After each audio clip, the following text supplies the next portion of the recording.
آئندہ سال مالیاتی خسارہ 8,500 ارب روپے رہنے کی توقع ہے، جس کو پورا کرنے کے لیے مزید قرض لیا جائے گا، جبکہ موجودہ قرضوں پر سود کی ادائیگی کے لیے 9,775 ارب روپے خرچ ہوں گے۔ بجٹ میں سرکاری ملازمین کی تنخواہوں میں 25% اضافے سے سرکاری ملازمین کے بارے نیارے ہو گئے، مگر پرائیویٹ ملازمین پر ٹیکس کی شرح 35% تک بڑھا کر یقیناً ان کے لیے ایک بہت ہی ناخوشگوار ماحول پیدا کیا گیا ہے۔ ان تمام معاملات پہ بات کرتے ہیں پاکستان کے بجٹ کو، جس کو کہ مجموعی طور پہ پاکستان کا کاروبار مارکیٹس ویلکم کر رہا ہے، اس کو خوشائند قرار دے رہا ہے۔ اس موضوع میں بات کرنے کے لیے ہمارے ساتھ موجود ہیں محترم محمد اورنگزیب، وفاقی وزیر خزانہ اور ریونیو۔ بہت بہت شکریہ اورنگزیب صاحب، آپ نے ہمیں جوائن کیا ہے۔ یقینی طور پہ کہ اکراس دا بورڈ جو ہمیں فیڈ بیک آ رہا ہے وہ کافی پازیٹیو ہے اس بجٹ کے لحاظ سے۔ ہمیں یہ بتائیے گا کہ اب ہماری ایک بہت امپورٹنٹ مائل سٹون جو ہے اس بجٹ کے فوراً بعد جو ہے وہ ہے، ہمیں IMF کا ایک ایکسٹینڈڈ پروگرام چاہیے، جس کے لیے آلریڈی ہمارے مذاکرات ہو رہے ہیں، ان کے ساتھ بات چیت مسلسل چل رہی ہے۔ پہلے تو میں یہ جاننا چاہوں گا کہ یہ جو بجٹ آیا ہے جس کو کہ ہمیں اکراس دا بورڈ ہماری جو بزنس کمیونٹی ہے مجموعی طور پہ اس کو ویلکم کر رہی ہے، IMF کے ساتھ کتنا الائنڈ ہے یہ ہمارے نمبرز جو ہیں؟ کامران صاحب، پہلے تو میں آپ کا بہت شکریہ ادا کرتا ہوں کہ آپ نے اپنے پروگرام پہ مجھے مدعو کیا۔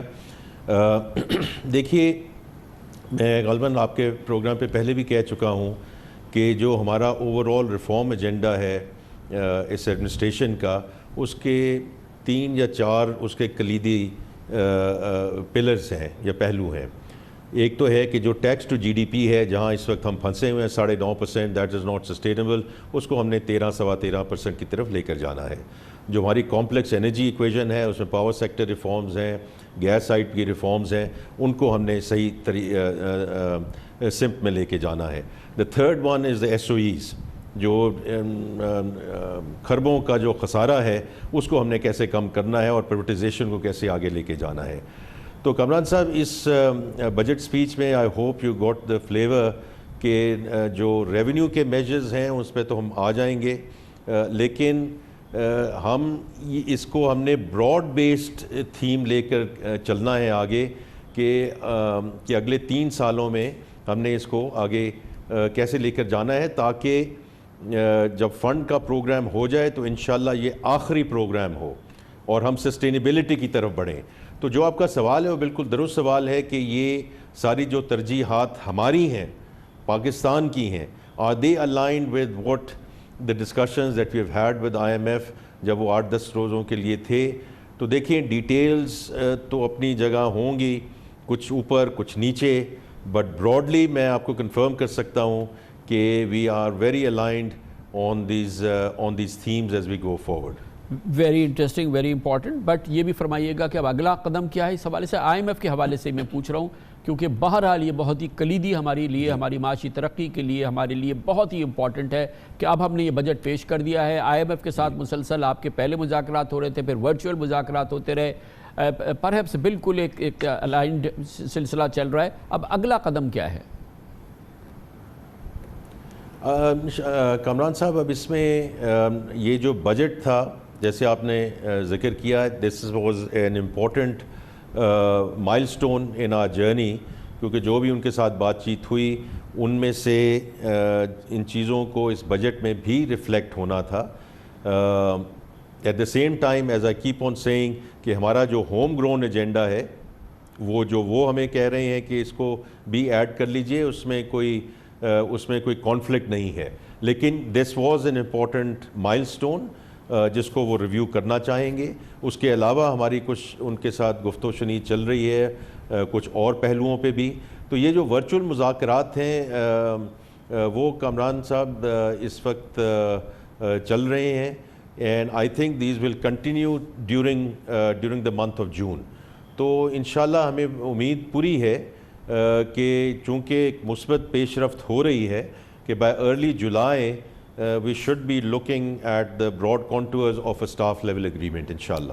ماشاءاللہ۔ اچھا، یہ فرمائیے گا اورنگزیب صاحب کہ اس وقت سب سے اہم جب بجٹ آ گیا اس کا مائل سٹون یہ ہے، ہم نے 38% ریونیو ٹارگٹ جو ہے رکھ دیا ہے، 12,900 ارب ہم جمع کریں گے۔ یہ فرمائیے گا کہ وہ کیا کی ایلیمنٹس ہیں جو کہ آپ کے لیے ڈیسائسو ہوں گے، جو کہ ہمیں 12,900 پہ لے کے جائیں گے، اور کیا یہ جو 12,900 ہے، یہ جو آپ نے ہدف دیا ہے tax to G D P کا 13% کا، کیا یہ بھی اچیو ہوگا اسی سال میں؟ جی آئی تھنک آپ کا سوال جو ہے وہ بہت مناسب ہے، بٹ آئی وڈ سے کہ فرسٹ آف آل اس کا ایک کانٹیکسٹ ہے. وہ دیکھیے اس سال 23-24 جو مالی سال ہے، اس میں F B R is going to show a revenue uptake close to 30%. تو آئی تھنک یہ 30% کا ڈیلٹا تو اس سال ایف بی آر نے ایکچولی پروڈیوس کر کے دکھایا ہے. اب آ جائیے اگلے سال جہاں تقریباً 38% کا ڈیلٹا ہے from where we are going to close this year, اور 12.9 کا جیسے آپ نے ذکر کیا. تو اب دیکھیے اس میں ایک تو جسے ہم کہتے ہیں بوئنسی ہے کہ ایک نیچرل ریٹ ہے جس سے یہ چیز بڑھے گی. تو اس کو زیوم کر لیں کہ 18-20% تو ہمیں اس بوئنسی سے ہمیں آ جائے گا. لیکن اس کے علاوہ پھر ہمیں اسپیسیفک ریونیو میجرز جو آپ نے دیکھے ہیں، وہ ریونیو میجرز آپ نے دیکھے ہیں آن دا انکم ٹیکس سائڈ، آپ نے دیکھے ہیں جو سیلز ٹیکس کی جو کچھ اور ایف ای ڈی میں جو ایگزیمپشنز ہیں وہ ہم نے وڈرا کی ہیں. آج اگر آپ نے دیکھا ہو، سارے پریس میں بھی یہ تھا on the back of the economic survey Kamran صاحب، کہ 3.9 ٹریلین کی ایگزیمپشنز دی جا رہی ہیں، اینڈ فار گڈ ریزنس، کیونکہ ہم نے وہ کچھ جو ایگزیمپشنز ہیں وہ برقرار رکھی ہیں، ہیلتھ میں، ایجوکیشن میں، ایگریکلچر میں وہ برقرار رکھی ہیں. لیکن اس کے باوجود ایسی ایگزیمپشنز ہیں جو وی فیل کہ should be removed in terms of bringing equity and fairness into the tax system. So کچھ تو یہ ہوگا. اس کے علاوہ کامران صاحب، میں نے آپ کے غالباً پروگرام میں پہلے بھی آ کے یہ بات کر چکا ہوں، انفورسمنٹ کا بہت بڑا فقدان ہے، بہت بڑا فقدان ہے. اس میں ہم نے دیکھا کہ پی او ایس کے ساتھ کیا ہوا، ٹریک اینڈ ٹریس کے ساتھ کیا ہوا، اور اب ہم جو اس کو آگے اینڈ ٹو اینڈ ڈیجیٹائزیشن کی طرف لے کر جا رہے ہیں، اس کا مقصد ہی یہ ہے کہ جو ہماری ٹیکس اتھارٹی ہے، جو ایف بی آر ہے، اس میں ہیومن انٹرونشن کو ہم جتنا کم کر سکیں اتنا بہتر ہے. اس میں ٹرانسپیرنسی بہتری ہوگی، اس میں جو کرپشن کا ایلیمنٹ ہے وہ کم ہوگا، اس میں جو کلائنٹ سروس کا ایلیمنٹ ہے. کیوں نہیں لوگ آتے پیپل؟ یہ جو ہم نے نان فائلرز والے سارے سر آپ نے ابھی دیکھے ہیں، جو سٹیپس آپ نے گنوائے ہیں، اس کا مقصد ہی یہ ہے کہ ہم اس کو اس لیول تک لے جائیں. یہ 2-3% کا جو ہم نے مارجن رکھا ہوا تھا is neither here nor there. I would rather pay that extra 2% and stay a non filer. لیکن اب ہم جہاں تک لے گئے ہیں، آئی ڈو تھنک کہ نان فائلر 2 یا 3 یا 4 دفعہ سوچیں گے ضرور کہ اس کا فائدہ ہے یا نہیں ہے. اور آخر میں صرف یہ کہوں گا، آپ نے جو سوال ہے وہ تو بڑا آپ نے پوائنٹڈ پوچھا ہے کہ اگلے سال 38% آپ کر پائیں گے کہ نہیں کر پائیں گے.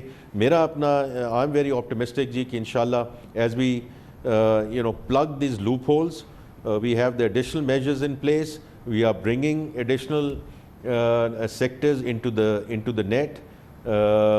جیسے میں نے ذکر کیا جو تاجر بھائی اور بہن ہیں، ان سے بھی ہم اس کو اب 31,000 جو ہیں وہ تقریباً ریٹیلرز رجسٹر کر چکے ہیں. ان پہ ٹیکس کا اطلاق اب جولائی سے ہوگا، اور یہ کام بہت پہلے ہو جانا چاہیے تھا. 2022 میں نے ابھی پہلے بھی کہیں کہا ہے کہ جب مفتاح صاحب نے یہ کام شروع کیا تھا اور یہ جو میجر انٹروڈیوس کیا تھا، اس وقت اس کا اطلاق ہو جانا چاہیے تھا. اور اگر ہو گیا ہوتا تو آج اسی بوئنسی کے سلسلے میں آج ہم ایک سرٹن لیول پہ ہوتے، اور یہ اس قسم کی اسکیپٹسزم نہ ہوتی کہ جی آپ اور جو سیکٹرز ہیں ان کو نیٹ میں لا سکیں گے کہ نہیں لا سکیں گے. تو یہ سر ہماری کاوش ہے کہ ہم اس کو برڈن کو سپریڈ کریں، ورنہ جو ہے وہی بات ہوگی we keep on taxing the same for more.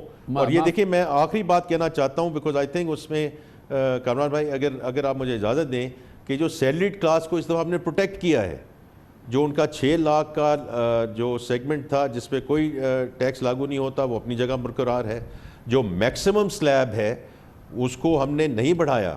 اب اس کے درمیان میں جو سلیبز ہیں اس میں تھوڑی بہت رد و بدل ہے، but you will actually find کہ منیمل امپیکٹ ہے. اس دا نان سیلریڈ کلاس جس کا ہم گویا آپ یہ فرما رہے ہیں کہ جو جو میکسیمم سلیب ہے وہ اپنی جگہ ہے، اور منیمم جو تھا وہ بھی اپنی جگہ رکھا. 6 لاکھ کا تھا ایگزیمپشن، وہ برقرار ہے، اور میکسیمم سلیب جو ہے وہ برقرار رہے گا.